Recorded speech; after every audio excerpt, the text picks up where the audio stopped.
کس چیز کو ہم اپنے لیے دشواری سمجھ رہے ہیں؟ پوچھیے امیر المومنین سے، مولا آپ کو کیا خطرہ احساس ہوتا ہے؟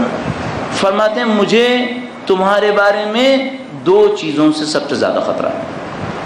امیر المومنین سے ہدایت لینے والوں کو چاہیے امیر المومنین کی نہج البلاغہ کو پڑھیں، نہج البلاغہ کو پڑھیں اور اپنی زندگی کا تجزیہ اور تحلیل کریں نہج البلاغہ کی روشنی میں۔ ہماری مشکل کیا ہے مجھے نہیں معلوم، آپ اور میں اگر کسی بیماری میں مبتلا ہوتے ہیں تو کتنے ڈاکٹرز کے پاس جاتے ہیں اپنی بیماری کا علاج کرنے کے لیے؟ کیا اپنی معاشرے کی مشکل کو احساس نہیں کر رہے؟ دنیا میں آنے والی مشکلات کو نہیں دیکھ رہے ہمارا؟ اگر کوئی ذرا سا بھی باخبر ہو وہ بہت آسانی سے سمجھ جائے گا دنیا مصیبتوں کے دہانے کے اوپر کھڑی ہوئی ہے۔ اور اب بھی اگر ہماری آنکھیں نہیں کھلی تو میں ایک طالب علم ہونے کے ناطے آپ کی خدمت میں عرض کر رہا ہوں کہ چند سالوں کے اندر پھر آنکھیں بند کرنے کا بھی کوئی فائدہ نہیں ہوگا، ہماری اور آپ کی آنکھیں خود بخود کھل جائیں گی، ہم اور آپ اس دنیا کو خود سے دیکھ پائیں گے۔ کوئی کسی بھی فن کا ماہر ہو اگر اپنے فن کو بھی استعمال کرے تو فوراً سمجھ جائے گا کہ دنیا تباہی کے دہانے کے اوپر کھڑی ہوئی ہے۔ تو میں سمجھتا ہوں ہمارے پاس بہت کم وقت باقی ہے کہ نہج البلاغہ کی روشنی میں اپنی ذات کو سمجھنے کی کوشش کریں، اپنے کردار کو سمجھنے کی کوشش کریں، امیر المومنین کی دی ہوئی ہدایت سے فائدہ اٹھائیے۔ جب امیر المومنین سے پوچھا جاتا ہے مولا آپ اپنے چاہنے والوں کے بارے میں کس چیز سے خطرہ احساس فرما رہے ہیں، وہ نہیں فرماتے مجھے خطرہ اپنے شیعوں کے اندر غربت سے کہ میرے شیعہ غریب رہ جائیں گے، ایک دفعہ پورے نہج البلاغہ کے اندر نہیں فرمایا مجھے شیعوں سے خطرہ غربت کے بارے میں، کہیں پر نہیں فرمایا مجھے شیعوں سے خطرہ ان کے دشمنوں سے ہے کہ یہ دشمن شیعوں کو پامال کر دیں گے، ہرگز ایک جملہ ایسا نہیں فرمایا۔ کہیں نہیں فرمایا مجھے دشمنوں سے خطرہ ان کی نادانی سے ہے، ان کی جہالت اور کم علمی سے ہے۔ ان میں سے کسی کو امیر المومنین نے خطرہ بیان نہیں کیا۔ امیر المومنین نے دو ایسی چیزوں کو خطرہ بیان کیا جن کو میرے جیسے طالب علم جب ابتدائی طالب علم میں پڑھتا تھا تو میں سوچتا تھا کیا واقعاً یہ دو چیزیں اتنی خطرناک ہیں کہ آسمانوں کے راستوں کو زمین کے راستوں سے زیادہ جاننے والا یہ کہہ رہا ہے کہ یہ دو چیزیں زیادہ خطرناک ہیں۔ کیا ہیں وہ دو چیزیں؟ فرماتے ہیں تمہاری خواہشات اور تمہاری آرزویں۔ خواہشات ان چیزوں کے بارے میں جو تمہارے ہاتھ میں ہیں، اور آرزویں ان چیزوں کے بارے میں جن کا تمہارے ہاتھ میں آنے کا امکان ہے۔ فرمایا خطرہ تمہارے ساتھ یہ ہے، تمہیں تمہاری خواہشات مار دیں گی، تمہیں تمہاری آرزویں مار دیں گی۔ آج میں آپ سے پوچھنے کی کوشش کروں گا کیا ہم یہ سمجھتے ہیں پروردگار نے اہل بیت کے ماننے والوں کو دنیا بھر میں فقیر خلق کیا ہے؟ کیا ہم فقیر اور نادار ہیں؟ کیا دنیا میں اہل بیت کے چاہنے والوں کے پاس دولت کی کمی ہے؟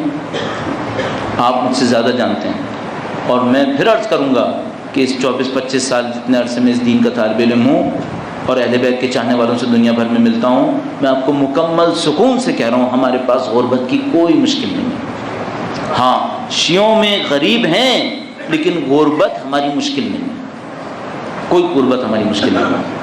بحمد اللہ رب العالمین وسائل کا بہت بڑا ذخیرہ ہمارے اور آپ کے پاس موجود ہے۔ اگر دنیا بھر کے شیعوں کی درآمد اور ان کی دولت کا حساب کیا جائے تو اس تعداد کے لیے جس کو ہم شیعیان اہل بیت کہتے ہیں یہ دولت ضرورت سے بہت زیادہ ہے۔ امیر المومنین کیا فرما رہے ہیں؟ فرما رہے ہیں مجھے خطرہ تمہاری خواہشات سے، تم اپنی خواہشات کے اندر غرق ہو جاؤ گے، اور جب اپنی خواہشات کے اندر غرق ہو جاؤ گے پھر یہ دولت تمہیں کوئی فائدہ نہیں دے گی۔ اب وہ خواہشات کیا ہو سکتی ہیں؟ خود دولت کی خواہش، آسائش کی خواہش، شہرت کی خواہش، طاقت کی خواہش، یہ تمام خواہشات۔ کیوں مولا ایسا کیسے ہوگا؟ فرمایا اگر خواہشات تم پر غالب آ جائیں، اب یہ تحلیل میں امیر المومنین کے باقی اقوال کو دیکھ کر رہا ہوں، اگر خواہشات غالب آ جائیں انسان اپنی ذمہ داریوں کو بھلا دیتا ہے۔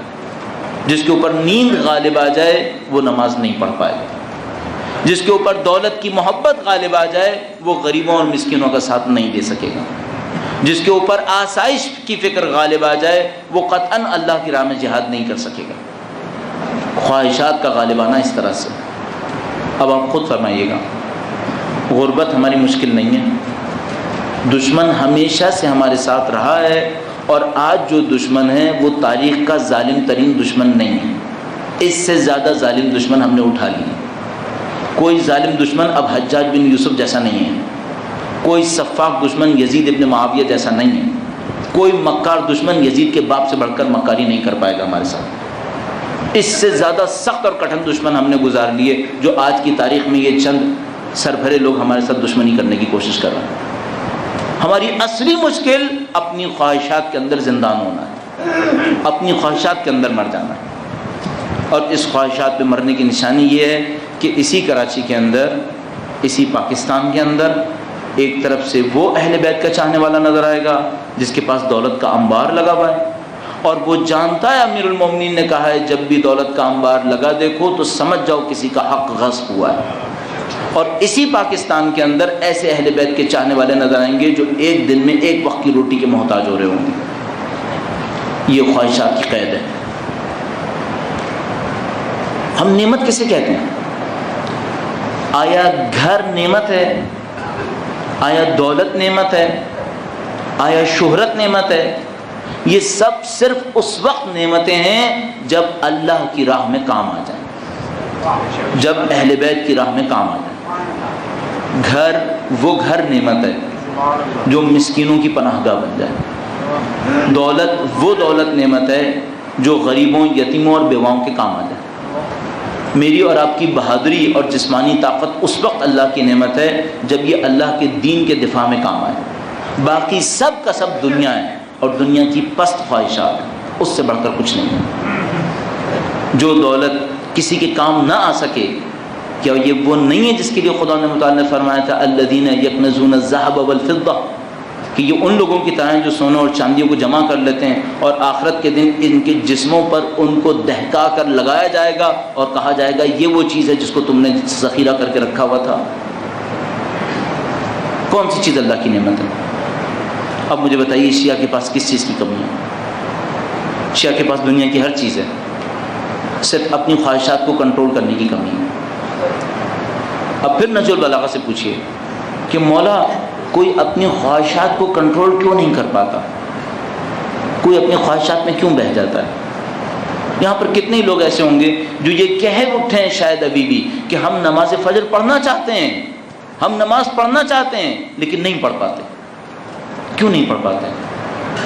مولا امیر المومنین اس کے لیے ایک علت بیان فرماتے ہیں جب تم موت اور قیامت کو بھلاؤ گے تو خواہشات تم پر غالب آ جائیں گے۔